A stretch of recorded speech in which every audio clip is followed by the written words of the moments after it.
Our opponent leads on Copperline Gorge and Street Wraith. So this is going to be a living end deck almost... never mind, I spoke too soon. Our opponent has played whatever this card is. Play an Amulet, pass it back. We could have our first quadruple Amulet. Turn 3. Hello and welcome everybody. We are back here for match 4 with the list that you see on screen here. We are playing some Urza Saga, and if you are not familiar with the card or the new cards that we're playing for Modern Horizons 2, then check out match 1, where I will cover in detail the deck list that you see on screen. However, I will say we are currently 3-0, so we are jumping into this league hoping to continue just breaking down this format one Urza Saga at a time, and I will see you guys in the match. Alrighty, let's hop on in here for the match. I will have some thoughts, by the way, for the deck list at the end of this league, so regardless of how our games go, stay here to check out what I think about the deck. And we have a hand that has turn 1 Amulet and a Grazer. We don't have a 3-drop to help us ramp any more than we already have, and we don't have a Titan yet, but we have Titan mana. I feel like this is supposed to be a keep. If we never find a Titan, then this might just be a bit of a sad situation that we're in, but regardless, I think it's going to be right to lead on the Grazer here. If our opponent has a discard spell for... I guess we can actually put our Amulet into play as well with the Crumbling Vestige here, right? Never mind. What am I saying? We can do both. So it definitely is correct to lead on Grazer, so we can put both Grazer and Amulet into play. I don't know what I was thinking. I was about to put Yavimaya into play. I was like, wait a second. We can do better than that. Our opponent leads on Copperline Gorge and Street Wraith. So this is going to be a living end deck almost... never mind, I spoke too soon. Our opponent has played whatever this card is. They can pay a black or a red to cast it instead if they have discarded a card. And when it enters the battlefield, they search for the Underworld Cookbook, reveal it, and put it into their hand in the shuffle, and they can sacrifice 2 foods to have a creature deal 6 damage to itself, and it is just a 1-mana 3/3 otherwise. And of course, the Underworld Cookbook is the 1-mana artifact that says... tap it, discard a card, create a food token, and 4 untap it, sacrifice it, return target creature card from your graveyard to your hand. So our opponent is going to be making a bunch of food tokens and powering out a big green creature that I believe they can get back with some food tokens. It's like the new wave Hogak, so to speak. And we still have not found a Titan, so I guess we're just playing our Yavimaya and passing it back. Yeah, we don't really have the fastest draw here. We don't have a main board Bajuka Bog either, which is kind of unfortunate. Very cool that our opponent can cast this card, Asmorano Mardika. I don't know how to pronounce that. I'm not even going to try. They play the cookbook, of course. See if they pitch a card to it immediately to make their food. No, they Burning Inquiry. Okay. Well, how did we get rid of the 3 non-bounce land cards that we drew? That is ridiculous. We would have loved to get the second Amulet and Explorer and keep one of these 2 bounce lands. That would have been great, but that's neither here nor there. See if our opponent has a couple of the artifact dudes. I forget their name. Hollow one? It's been a while since I played against it. I think we'll just keep our Grazer around. I don't see a reason to block. I mean, well, you know, when we draw a Titan, we'll cast it. And that's about all we can say. Let's see if they pitch a card to make a food.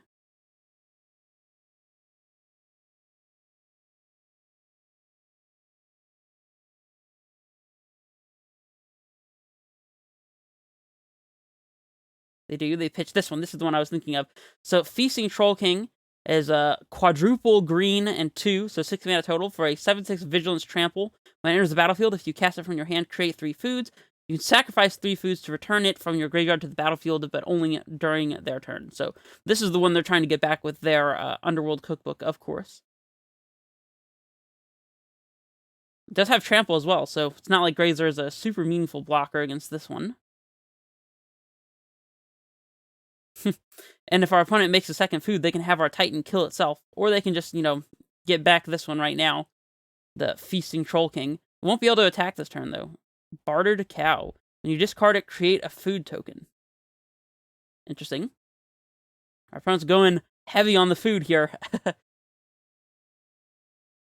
Yeah, I mean, these already represent an answer to our Primeval Titan, believe it or not. They're madnessing out a Blazing Rootwalla, of course. Madness 0, they can just put it straight into play. We got all the foods. I assume they're going to get back the Feasting Troll King here. No? Holding up the activation in case we have Titan, quite possibly. I think I'm willing to block now. Maybe that's wrong. Maybe we should be waiting for the Root Walla, but whatever. Hollow one as well. Okay, no Titan. Great, just as we wanted it, you know. We'll just play our Heath here and pass and do nothing. Very fun games of Magic here. They're putting another Blazing Root Walla into play. Madness 0. Is this the first card in Modern to have a Madness cost of 0? I'm not sure. Yeah, maybe we shouldn't have blocked with the Grazer the other turn, because I didn't actually quite read this card. +2/+0. But they only activate it once each turn, so I guess it would just have been taking, or preventing us from taking 3 damage, so. And they hadn't shown us the Hollow one until that point, so. Or up to that point, so. Yeah, I mean, yeah, we just gotta take this. Taking, what, 13 damage here? Yeah? I don't know if a Titan would even be good enough on this board state, to be completely honest. We can go to 3 here by fetching. And yeah, alright, well, that is that. We can bring explosives to get rid of a bunch of food tokens, perhaps, or blow up their cookbooks and root wallas, which I don't hate, actually. Foundation Breaker to kill a cookbook, is that good enough? I don't know. Maybe? If we Pithy Needle their big 7, the 6-drop, I've already forgotten the name of that card. I don't even know what the name of it is. I'd have to look it up if we got the Pithy Needle into play, but I think that would stop them from returning it to the battlefield. We also do have Grafdigger's Cage for a similar reason. And Pithy Needle can name the cookbook instead as well, so we definitely want the Needle. Maybe want Cage, maybe not. I think Cage is a little weaker. Needle being able to hit the cookbook or stop them from getting the big green creature back seems like a good move. Bojuka Bog seems good. I guess we want forces potentially to kill cookbooks and like tokens. I don't know, maybe it's weak. I've never played this matchup before. I barely know how our opponent's deck works, so I'm just kind of flying off the cuff here on how to sideboard. We can trim the Cavern, of course. Turn Timber doesn't seem super necessary. Can trim a Grazer, perhaps. The map, I guess that could find us Bojuka Bog, but I don't know if that's good enough. In general, I don't really like to cut the map that much. You can trim a second Pact, I think. And I guess just a second Grazer. We'll run it like this and see how it goes. Oh, we kind of just got destroyed in game 1 here. See if we can do something a little more substantial in game 2. I don't know if these forces are any good, by the way. Let me see real quick if I can find our opponent's deck on MTG Goldfish. I kind of doubt it, but it is possible. Well, I couldn't find one in time, so let's just go ahead and start playing. We have a triple Amulet Saga hand plus Sanctuary. We just need to find a Titan, and we'll be good to go here.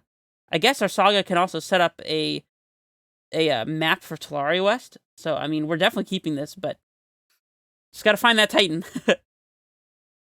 Alright, Saga. We'll go ahead and let that one go. Play an Amulet. Pass it back. We could have our first quadruple Amulet.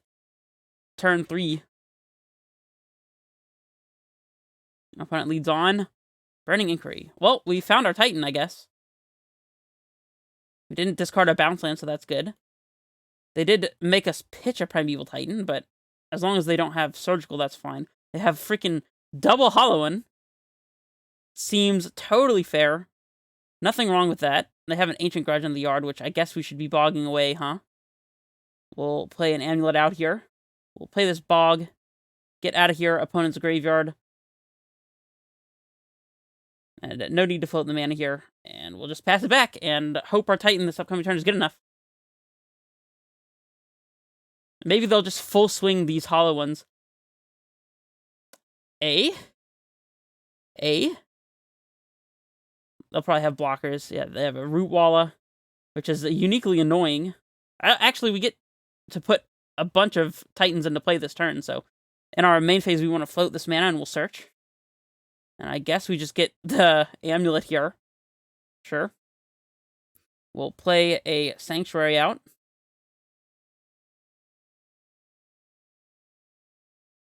And we'll float the manas. And we'll keep the Sanctuary in hand, I suppose. I don't know if it matters, to be honest. We'll get one of our Titans and put it into play. This will search for Simic Growth and Talaria West, and we'll do it again. Our opponent concedes the game. Coolio. Well, they did the thing to us in game 1, and we did the thing to them in game 2, so... Huh. Didn't bring in Foundation Breaker. Maybe we should be? I don't know. The Grafdigger's Cage doesn't seem that great. I think the only thing that we really would consider here is Foundation Breaker, but... Is it hitting a cookbook really that good? I guess on turn 2 it could be if we just had it in hand, but usually when that's not going to be the case. I suppose our opponent could potentially have something like Blood Moon, but... I don't know. I'm not inclined to think Foundation Breaker is particularly good here, so I'm just going to run it back.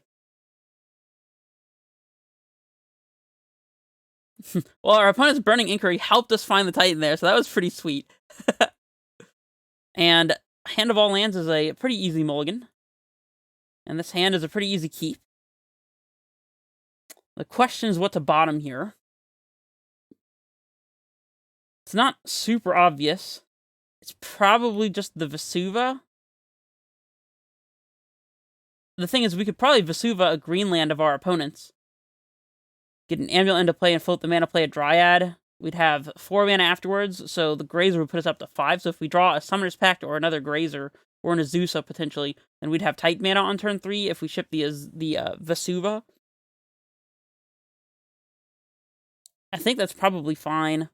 It might not be wrong to ship the Saga here, though. I think we only need one. I guess the second one guaranteeing us a second Amulet would help us get to Titan a little easier. I don't know. I'm going to ship the Vesuva. Could be wrong. Let's just top deck an Amulet. That's what we want to see. They have a turn 1 cookbook. That can't be good for us. Man. I think we do have to play the Saga on 1 here. Sadly. It's going to stop us from playing Grazer on 2, but it's whatever. If we draw a Summoner's Pact or a Grazer, we'll be able to do the Titan thing on turn 3, so it's probably better to do this. Assuming our opponent doesn't, like, kill our Saga or something. We can play Garenbrig this upcoming turn. Actually, I think Garenbrig would allow us to activate Garenbrig on the turn that we were going to play this Dryad, right? We float the mana with the Saga, sacrifice to get an Amulet, play Growth Chamber, use the 1 floating, leave Garenbrig untapped, play a Dryad, play bounce land, activate Titan, using the Garenbrig. So actually, I think the Garenbrig allows us to turn 3 Titan here without needing an extra draw, which is interesting. See if that's good enough against what our opponent has going. And they didn't even cookbook on our instep, which is interesting to me. I would have expected them to. Cycling a Street Wraith.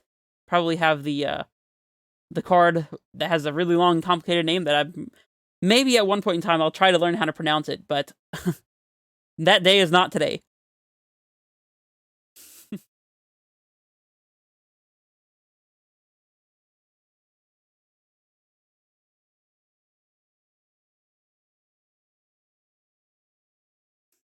The absolute best possible draw here would be an Amulet. That way we could play the Amulet, play the Garenbrig, and then play Grazer and put it in the second Saga. And then on our Titan turn, we'll have double Amulet in play, so our Dryad can either let us win with Valakut or just put, Primeval Titan into play, double haste it, double strike it. To be honest, we don't really need a whole lot here. We just need to not be dead to whatever it is our opponent's doing. They discard a Burning Inquiry to the Neonate. That's interesting.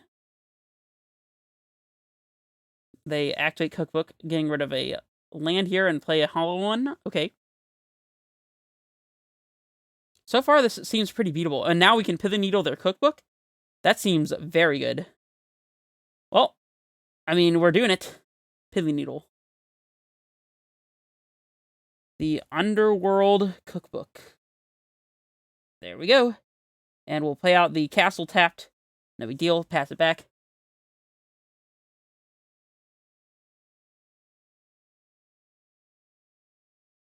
Blood Moon. Yikes. Okay. Well, we'll play out the land here, and I guess we just have to draw a Force of Vigor, huh?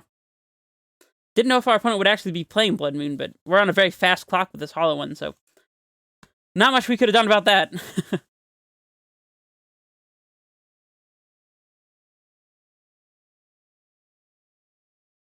Talaria West. Nope. I guess we're playing the Stronghold and passing. Even if we were to draw a basic forest, that wouldn't necessarily be enough because I don't think we have the creature to pact for. Yeah, we left the Foundation Breaker on the board. Rootwalla. Man. Well, we're going to 1. I think this is just game over.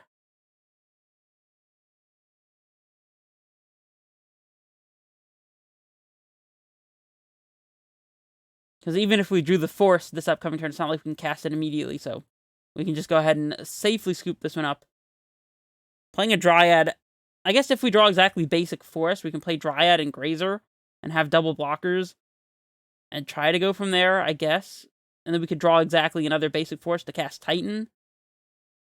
Maybe, but even then, we'll still be dead to one of their creatures, so I don't think there's just anything that we can do here. Sadly. Oh, and they have the creature too. Yeah. Yeah. Well, they get a second cookbook that's deactivated by Pithing Needle. But, yep. Well, that match was whatever that match was. I don't even know how to describe that. I don't know how to feel about that. Anyways, maybe we'll see more of our opponent's deck in the future, as it is definitely powered up by a couple of the new Modern Horizons cards. And, yeah. I don't have much else to say. I will see you guys for match 5 here, where maybe we can get this 4-1. Yeah, let me know what you think about our opponent's deck and how you think is best to face them, as this was my first match playing against them, so I will see you guys for the next match. This is Red Face Menace, signing off.